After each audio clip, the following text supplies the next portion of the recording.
Recording studio Malodha Saharsa. DJ Harichandra Harsiddhi.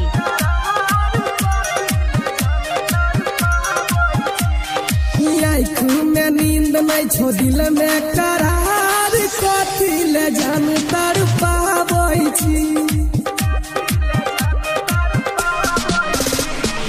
आँखों में नींद नहीं छो दिल में करार कथी ले जान तर पाबै छी।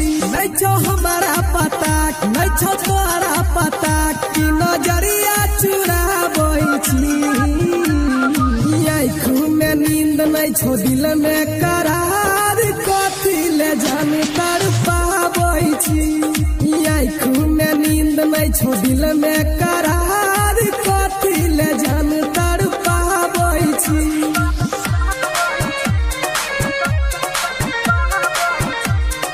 चल recording studio Malodha Saharsa. DJ Harichandra Harsiddhi.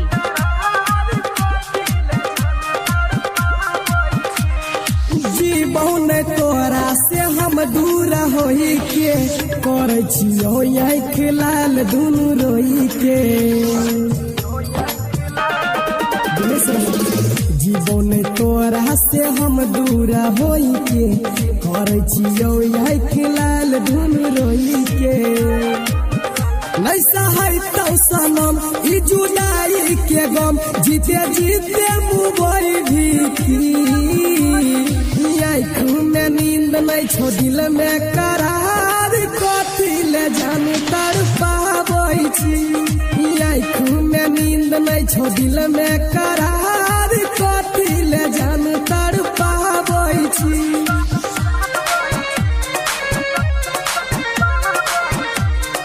चल recording studio Malodha Saharsa. DJ Harichandra Harsiddhi.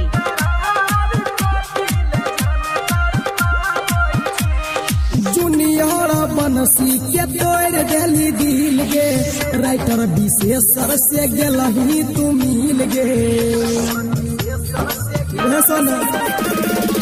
Junior बनसी के तोड़ देली दिल गे छौड़ा मंजसवा से गेलही तू मिल गे।